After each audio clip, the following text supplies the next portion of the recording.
Hey, good afternoon, everyone. Thank you so much for joining me today here at Coder Foundry. We are live in Kernersville, North Carolina, and thank you so much for joining us. I want to just give a few minutes for everyone to kind of get logged on, and also for our producer to check our audio, make sure that we're all set there and you can hear and see me well as we get started. All right.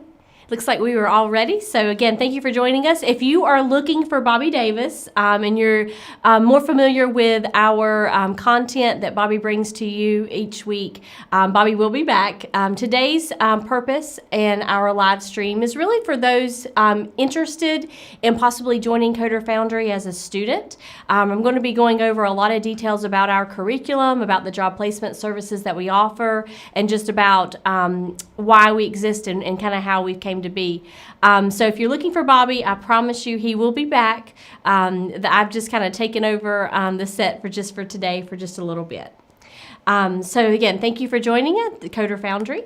My name is Natosha Sanders, and I serve as the Director of Partnership Development here. I work with our students for enrollment purposes. A lot of times students that come from us from all over the U.S. have a lot of questions before they travel to us. So I try to give them peace of mind about what we offer and how the process works and their expectations to make sure that they meet what we offer.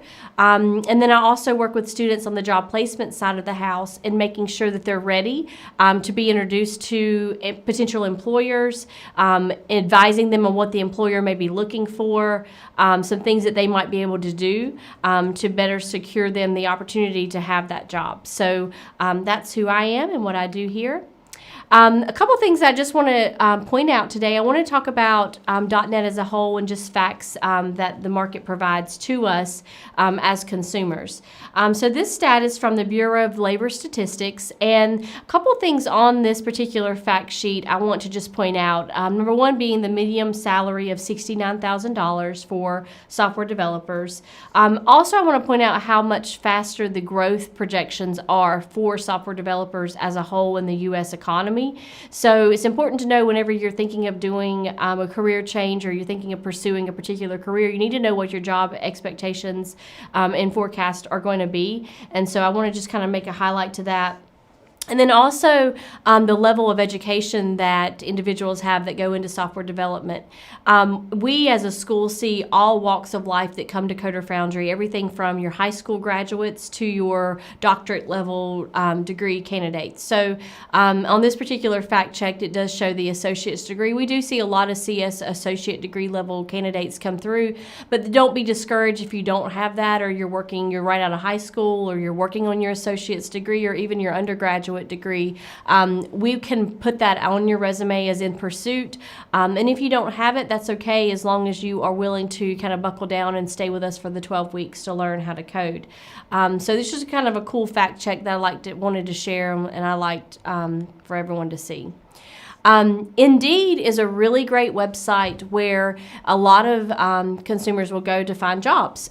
So I wanted to share with you kind of a list of Indeed's top jobs for 2019 and how it kind of falls into play. And if you can look at the document, it shows that software developers placed as third fastest growing in the U.S. economy. So it's good to know, again, that if you're pursuing a particular area of study, you need to know kind of what type of job you can get in and what's your forecasted growth. And so Indeed is a really great website that you can visit to kind of find those facts, and it's just a really great option for you. Also, Indeed, whenever you are going out for your job search, you can go there to find particular stacks and particular job opportunities, whether if you're in manufacturing or a developer. So I wanted to share a couple different facts that I found, and we pulled these today. We teach .NET here at Coder Foundry, but there are other stacks that you can pursue. But the reason we teach .NET is because of the job opportunities that we believe that it affords to our students. There's just more of them. And we validate that theory and that thought process with Indeed because when you do a search for something other than .NET, you do see there's less job opportunities available. And here's a great example. So today's search we did for Ruby on Rails in North Carolina, the search came up to be 29 jobs, which if you're learning Ruby on Rails, I mean, that's a good, it's a good start, but there's not that many jobs out there. If you do the same search for a full stack JavaScript developer, the numbers do increase quite a bit to 187 jobs. Still not quite, it's not a huge number when you think about the population of North Carolina and those that are working within JavaScript. But when you put in .NET developer is what we teach, the populated number comes up to be 513 jobs. So that is, well over the other numbers as far as the volume of opportunities that are open in the North Carolina market. Now, I'm not saying that we are strictly going to look at your search just for North Carolina, but many of our students that come to us do want to stay geographically here in the Carolinas, and that is a focal point of our search efforts. So we believe that here locally, there's just more job opportunities for the novice coming out of the program to be able to come out and land a .NET job at a junior level in the Carolinas, because there is just so much more opportunities available for them and to them. And as general, if you're not familiar, and I know if you've been here before with us, with Bobby, we talk a lot about .NET and about the offerings that .NET as a whole offers. We are a Pride partner with Microsoft, and we take pride in the work that we're doing with them and are going to continue to do with them. And it's just in high level, though, some things with .NET that you can do. Of course, web, mobile, we work with Xamarin. So the students that come through our program and complete our program at the end are going to be able to do cross-platform mobile deployment using iOS and Android devices using the Xamarin tool, coding in C#. And that's important. It's important to be able to know kind of how Xamarin works and how it could benefit you as a potential future developer. Of course, desktop, microservices, gaming, Unity. I know we hear a lot of students that are wanting to pursue gaming development. Unity would be used for that. Machine learning, cloud, and just the Internet of Things. So Microsoft as a whole and .NET as a whole, there's just no better enterprise level coding language that you can pursue to be able to transition yourself to a job. I have had Bobby, I've heard him say many times to a couple of different students, what do you like to code in? And then it may be the new trendy whatever it is, but what do you get paid to do? And that's where the .NET stack really plays in, because when you look at large enterprises locally here, Lincoln Financial, Volvo, VF Corporation, they're using the .NET stack, which we'll go into a little bit further. But even outside of the Carolinas, across the U.S., I mean, Microsoft is a huge player. Here at Coder Foundry, we specifically teach ASP.NET. And you can see the different things there, the web applications. The three primary things that you build here with us are the bug tracker, the financial portal, and the blog. So all of those things are using ASP.NET. So with all that being said, how do you get started and how does it all work? So our next session is going to begin on April the 6th.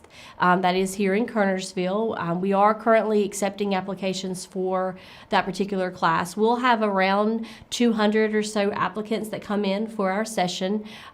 So we encourage you, if you haven't applied, to please do so. But we do have limited seating, so it is important that it is a timeline situation at this point. So if you are interested, I would need to hear from you in the next few days so they can go ahead and get you plugged in. The job placement is a big piece of what we do here at Coder Foundry, and we have students come to us from all over the U.S., literally from Oregon to Texas, from New York, and even a few international students from England. So the reason why I believe that students come to us in that way is because of the job placement services that we offer our students.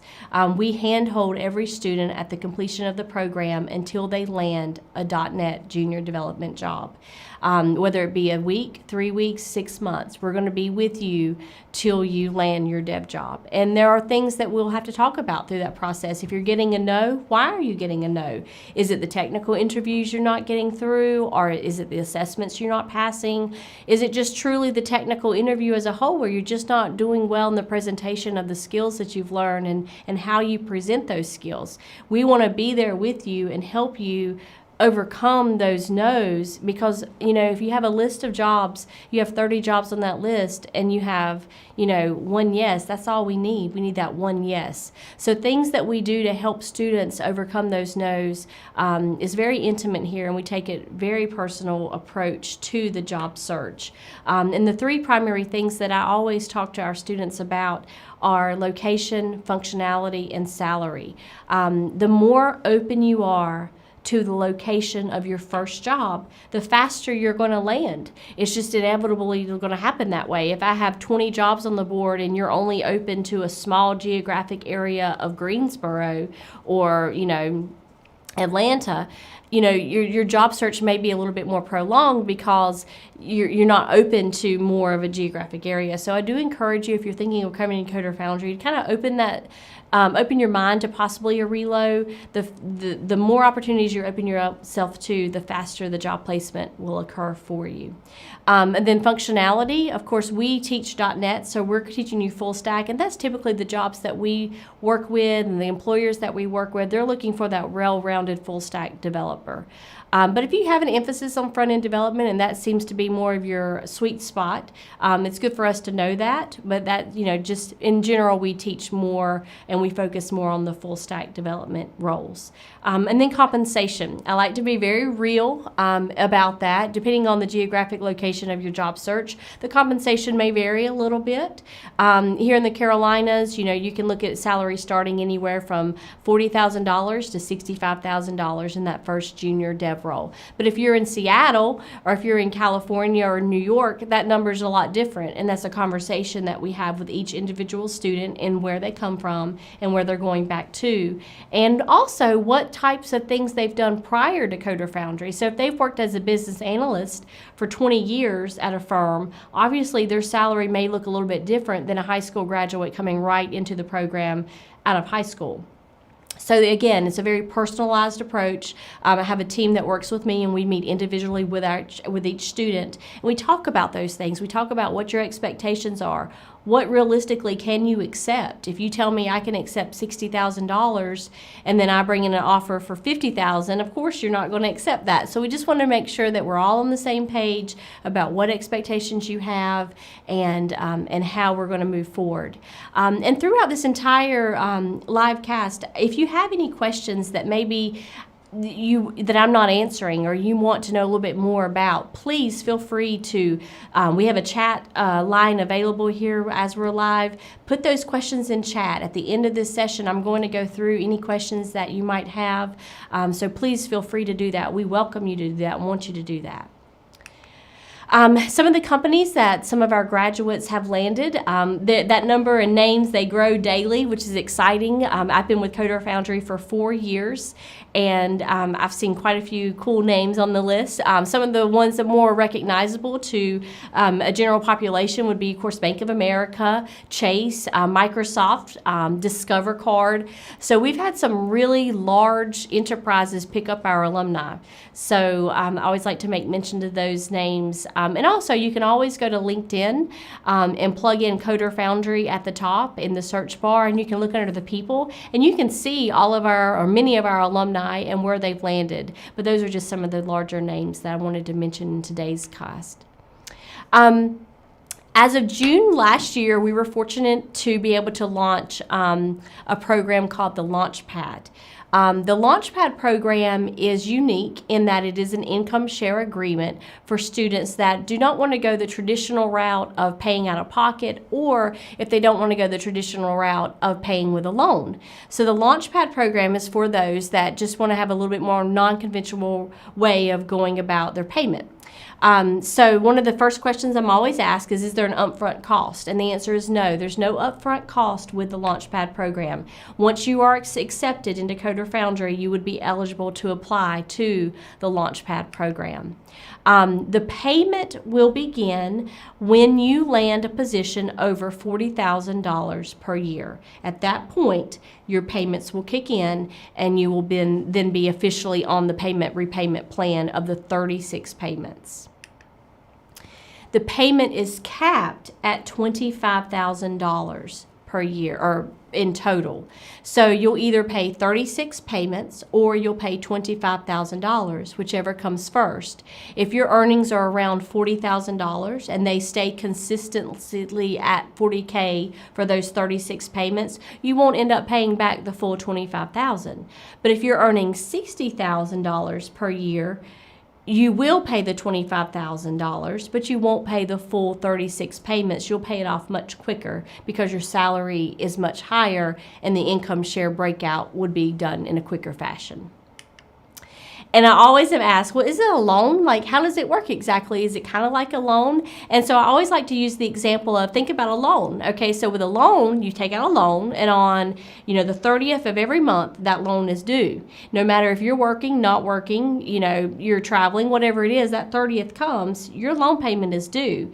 With an income share agreement, that is not how it works. If you are not working, if you are not producing a W-2, and you're not in working as a professional, and if you're not earning over $40,000 per year, you do not make that payment. So if for some reason you're out of work or laid off, or if you take a sabbatical during those first 36 payments, you're not going to be obligated to make those payments when you're not working. So it would not be considered a traditional loan. If you're interested in more about the Launchpad program, you can find it at coderfoundry.com, Launchpad. And then also, if you're interested in general about potentially being a student of ours, the first and very first step that I need for you to do is to go to our quiz, and you can find that on our dashboard area of our website. It is an hour-long assessment that I need you to take. I recommend that you do take it on a desktop. You could do it technically on your mobile device, but I don't recommend that. I recommend that you take it on a desktop. You have pen and paper handy. Make sure the animals have been taken out and the children are quiet, because you're going to need to focus for an hour on this assessment. It is strictly a logical thinking assessment. There's no code. I promise you're not going to have to write any code on it, but it's going to determine, do you have the aptitude to become a developer? And it's important for you to do a self-awareness check of that, and also important to us to make sure that you have the aptitude to come in and learn at a rigorous, fast-paced level as Coder Foundry. So if you're interested at all in moving forward with joining us, your first step is going to be to take that quiz, and you can find that at coderfoundry.com/quiz. Traditionally, a lot of our students do like to participate in the loan options that we offer, and so I always like to make mention of them. We have two, Meritize and Climb, and both are very strong contenders in the bootcamp space as far as offering loans and students opportunities to come to boot camps. Meritize actually will take your FICO score along with your GPA to determine eligibility for their loan platform. And then Climb is more of a traditional partner. They're primarily looking at your FICO score. And I do recommend, if you feel like your FICO score might not be quite to par to become accepted, they do accept co-signers with their loan platform. So if you have a mom or an uncle or an aunt that can maybe help you along the process, you may want to, when you apply, to go ahead and add them on the loan option so that they can run both of you, and you'll get your acceptance pretty quickly. Meritize takes a couple days to get the acceptance back, and then Climb is more instant. You should know, if you applied this afternoon, you would know by end of day if you were accepted into the Climb platform for their loan and lending. And that's it. Thank you so much for joining us. Like I said, I do want to open up the forum to any questions that maybe anyone has came to us, and I hope that there are some. So I'll just let Kevin let me know if there's anything that anyone wants to know. Yeah, I do have one question. Question from Patrick 1. Patrick wants to know, does that job placement apply to places in Canada like Vancouver? Oh, that's a good one. Okay, so thank you, Patrick, for your question. So we have had Canadian students come to Coder Foundry. I'm not opposed to working in Canada for job placement. However, you would have to truly help be my guide in that area. Geographically, I'm not familiar with the industries there, the opportunities that are there, and specifically what companies are .NET Stack companies. So as long as you helped me determine which target clients, which target companies that you could see yourself working at, 100%, I'm on board with helping and could help and represent you there, but I would need your help and guidance. And that goes for all across the U.S. If you're from, Oregon, I'm not as familiar with the Oregon market and the climate there. So you would have to help navigate me through what industries are there and what you're interested in pursuing. Any others? Yeah, I have a question from AJ. AJ wanted to know, what is the time commitment? Monday, Friday, weekends? Oh, etc.? good. Great question, AJ. So our program is 9 a.m. to 5 p.m. Monday through Friday. It is a work immersion. So you're going to have weekly deliverables, just as if you were working in a work simulation in a real life work environment. That is what it is here. There's weekly interviews that you're going to be required to suit up for, and I do mean suit up physically. You'd have to put on your best suit to come in and actually mock interview with your instructor along with your TA to help prepare you for the true job readiness of the interview. But our hours are 9 to 5, Monday through Friday in the classroom. Anything else? This is not particularly a question, but this is something from Jacob that I know you're going to agree with. Okay. He actually asked, what about the demand in the triad? He's seen a lot of .NET demand here, especially C# programming. Yes. 100%. Oh, he's just commenting. 100%, Jacob. Yes, I guess I'm assuming you're local, so thank you for joining us. 100%. Locally, we've got Volvo, Lincoln Financial, VF Corporation, a lot of large names here locally that don't really get the recognition that I feel like they need. Just as a whole, think about the tech company, even the tech staffing companies that are locally aligned here. Charlotte and Raleigh, of course, are great markets that are our, kind of our competitors we also work with. But locally in the triad, there is a wealth of opportunity, specifically under the .NET umbrella, specifically under large enterprises that are here, that are corporately headquartered here. So good. Yeah, I agree, Jacob. Okay, one final question. Okay. This is from Bill. Bill asks, how many weeks? Oh, Bill, 12 weeks. 12 weeks. So that would be the duration of the program. Again, 9 to 5, Monday through Friday for 12 consecutive weeks. Our next start date will be April the 6th. Following that, it will be July the 6th. And then following that, it will be September the 30th. And those are the next 3 starts for the rest of the year. And that is it. Is that it? All right. Again, thank you so much for taking time to join us. And if you're not watching live and you have any other questions later, feel free to email me at any time, nsanders@coderfoundry.com. Again, my name is Natosha, and I'll be happy to answer any questions you have about our program, about our outcomes, about the program as a whole. So thank you for your consideration and joining us.